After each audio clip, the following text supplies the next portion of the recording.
Hey guys, let's discuss another problem from graph, which is called find the eventual safe nodes in a directed graph. Okay, so what is the a node is eventual safe node if all paths starting from it end with the terminal node. And what is terminal node? A node with no outgoing edges is called terminal node. Okay, a node can reach a cycle is not a safe node. Okay, two things. If the graph has cycle, then it is not a then all the nodes which is contributing in that cycle, and also all the nodes which is leading that cycle, will not be the eventual safe node. Okay, second, terminal node. What is terminal node? So terminal node is the node which has no outgoing edges. When you are talking about outgoing, it means that you're talking about directed graph. Okay, so if you can see 2, okay, 1 is going to 2, 3 is going to 2, but nobody going out from 2. Okay, so 2 is eventual safe node. So if you check, if you see here, if you see this path, 1 is going to 2, this path is safe node. So 1 and 2 both are safe. Now you are going from 1 to 3 and 3 to 2. Again, you are reaching to terminal node, so 3 will also contribute. So here in this question, 1 to 3, all 3 nodes are safe node. Okay, so you need to find all the safe node. You can have a few safe node in a graph and few not safe node. Okay, so you just need to find all the safe nodes. That's it. So this is the problem, and how you will solve it. If you remember in the earlier video before this, the video where in a directed graph, we have found that whether there is a cycle or not, that question. Okay, that is the exactly same ditto question. Okay, and it's a solution also. It's just when we are traversing that graph, okay, we have created one safe Boolean array, and when you're marking path visited to false, that time you're making it to safe node to true. Okay, and then you are iterating that safe node and putting all the safe value to result and returning 0. That's it. This is the change. Okay, but let me try run it for you here.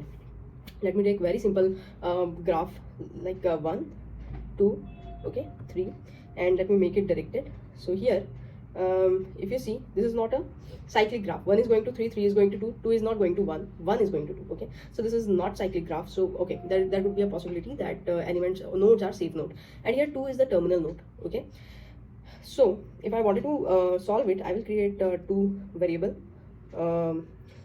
two array. Okay, visited and path visited.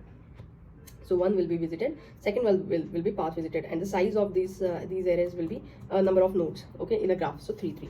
Initially all point to false, and now I will run this DFS for each node. Okay, using this for loop, and if it is not visited, then I'll run DFS. So first DFS will get run for 1. Okay, DFS will get run for 1. So what it will do, it will mark visited and path visited of 1 to true. Okay, so I have marked it to true, and then it will check all its neighbor nodes. So what is the neighbor node of 1? It is 3 and 2. Okay, so it will run for loop for 3 and 2. Let me run for DFS 3, then we will run for DFS 2 also. Okay, so DFS 3 will come here. It will run for loop for then 3 will mark it to 1, 1, and then it will run DFS for all its neighbor node. So 3's neighbor is 2, so it will run DFS for 2.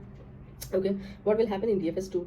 So DFS 2, it will check no neighbors. Okay, it has no neighbors, so it will come out from this for loop and then mark this path visited 2 to true, false. Okay, yeah, initially it has marked it to true here. Okay, and then it will make it to false, and then we have created one safe node, safe Boolean array as well. Okay, so it will make that safe 2 to true, so this one will become true. Okay, after that it will return false. Where it will return false? It will return false here. Okay, in DFS 3. So DFS 3, when you run this DFS, you got false, so it will not go inside this return. Okay, means it will not return true, and this else if is the part of this for loop. Okay, yeah, so this one has returned DFS 2 return false to DFS 3. Okay, so DFS 3 means this one will be false, and it will check if path visited for 2 is true. Okay, path visited for neighbor was 2 here. Okay, for 3 neighbor was 2, so path visited for 2 is true. No, it is false. Okay, we have just marked it to false. So path visited of node equal to false. So path node was 3, so path visited node was, we will mark it to 0. So we have marked it to 0, and then safe node is true. Okay, till here we have done, and then again it will return false to this one. So now it will run for DFS 2. Okay, while running for DFS 2, it will check, it will mark DFS 2. Okay, 1, 2. So it will check visited path visited to 1, 1. It is already 1, 1. Okay, and then all the neighbor node of 2, it will check. So neighbor of 2 is no one. Okay, so it will check path visited of node. It will mark path visited of node to false. So this one will become false, means 0, and safe node to true. So this one is also safe node. okay, and then return false. So it will also return false. So now for DFS 1, for its neighbor node, you got false and false. So then what will happen? It will make path visited of 1 to false. Okay, so this one will also become false, and safe node will become true here, and after that it will return false. So when someone will ask whether it is a cycle, no, false.